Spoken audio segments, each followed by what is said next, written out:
வட்டிக்கு போக ஒருத்தர் 10 ரூபாய் எக்ஸ்ட்ரா வாங்கினது ஊழல் அப்படின்னு தமிழிசை நம்புவார்கள் என்று சொன்னால், சிலிண்டர் வீட்டுக்கு சிலிண்டர் போடுறவரு 50 ரூபாய் வாங்குறாரு. நான் மனம வந்து கொடுக்கலாம், தப்பு இல்ல. 500 ரூபாய் கூட கொடுக்கலாம். ஒரு உழைப்பாளி சிலிண்டர் தூக்கிட்டு வர்றாரு, நான் 100 ரூபாய் கொடுக்கலாம், 200 ரூபாய் கொடுக்கலாம். ஏழைப்பாளைங்க கொடுக்க முடியாம கூட இருக்கலாம். எல்லாருக்கும் 50 ரூபாய் பிக்ஸ்டு ரேட். அந்த 50 ரூபாய்க்கு ரெசிப்ட் இருக்கா? சிலிண்டர் போடுறவரு 50 ரூபாய் கூட வாங்குறாருன்னா அவருக்கு வச்சுக்கிறார், அவரு உழைக்கிறாரு, ஆசைப்பட்டு கொடுக்கறாங்க, வாங்கிக்கிறாங்க. கிடையவே கிடையாது. தப்பு. அவர் வைக்கல. இந்தியா முழுவதும் எக்ஸ்ட்ரா வாங்கக்கூடிய 50 ரூபாய் மோடிக்கு பங்கு போகுது. என்ன சார் பேசுறீங்க? இதத்தான் திரு அண்ணாமலை அவர்கள் டாஸ்மாக்ல சொன்னாங்க. என்னமோ இதுல ஆதாரம் இருக்காங்க. நீங்க சிலிண்டர்ல சொல்றீங்க. இல்ல நித்யானந்தன் அவர் என்ன சொல்ல வர்றாருன்னா, இல்ல செந்தில் நீங்க சொன்னது எனக்கு புரிஞ்சிருச்சு. தம்பி 50 ரூபாய் வாங்கினா மோடிக்கு போகுதுங்கறாங்க. அது ஏன் சொல்றாருன்னா, அவர் என்ன சொல்ல வர்றாருன்னா, இருங்க சார், என்ன ஏன் அத சொல்ல வர்றாங்க? இருங்க மோடி வெறுப்பை உண்டாக்குறது இல்ல சார், அவர் எதுக்காக சொல்ல வர்றாருன்னா, இப்ப இந்த வழக்க பத்தி எல்லாம் சொல்லிட்டு வந்தாங்கல்ல, இப்ப டாஸ்மாக்ல ஒருத்தர் அதிகமா காசு வாங்குறாருன்னு சொல்றப்ப என்ன திரு அண்ணாமலை அவர்கள் கட்டமைச்சாங்க, பாஜக என்ன கட்டமைச்சாங்க?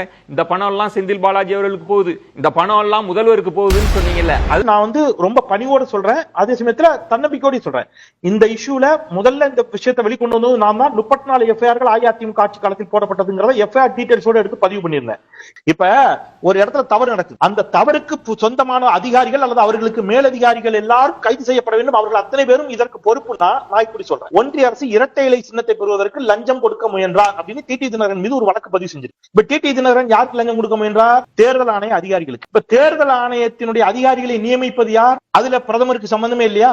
அப்ப பிரதமர் தான் லஞ்சம் வாங்கினார். அப்ப பிரதமர் பதவி விலகணும். அப்படி பேசுவோமா? இது என்ன லாஜிக்? நீங்க அமலாக்கத்துறைக்குள்ளே வாங்க. அமலாக்கத்துறை தமிழ்நாட்டுல அங்கித் திவாரி அப்படிங்கிற ஒரு அதிகாரி லஞ்சம் வாங்கினாரு, மாநில அரசு கைது செஞ்சு நமக்கு தெரியும். இப்ப கேரளால அதே மாதிரி ஒரு அதிகாரி லஞ்சம் வாங்கி கைது செய்யப்பட்டிருக்காரு. லஞ்சம் எவ்வளவு தெரியுமாங்க? 2 கோடி. நான் இப்படி சொல்றேன், இந்தியா முழுவதும் அமலாக்கத்துறை அதிகாரிகளை வச்சு 2 கோடி 3 கோடி 5 கோடின்னு லஞ்சம் வாங்குகிறார்கள். யாரு? அமலாக்கத்துறை யார் கண்ட்ரோல் இருக்குதோ அந்த அமைச்சர். யார் அமைச்சர்?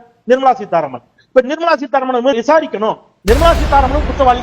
100 நாள் வேலை திட்டத்தில் 75 கோடி குஜராத்தில் இருக்கக்கூடிய பாரதிய ஜனதா கட்சியினுடைய அமைச்சர் பச்சு கபாத் அவருடைய மகன் 75 கோடி ரூபாய் 100 நாள் வேலை திட்டத்தில் ஏமாற்றி இருக்கிறார்.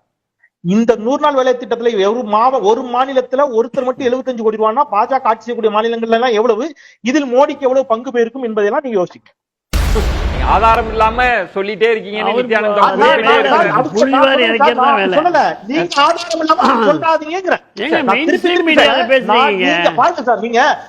மதிக்கிறேன் சார், நீங்க ஒரு நெறியாளரா நீங்க கேட்கறதா நியாயம், உங்க கருத்துல உடன்படுறேன். ஐயா நித்யானந்தன் கருத்தையும் உடன்படுறேன். ஆனா நித்யானந்தன் அவர்கள் மோடி நம்முடைய பிரதமர் மோடி அவர்களையோ மரியாதைக்குரிய அமைச்சர் நிர்மலா சீதாராமன் அவர்களையோ பொறுப்பேற்க வேண்டும் என்று சொன்னால் பதறுகிறார்.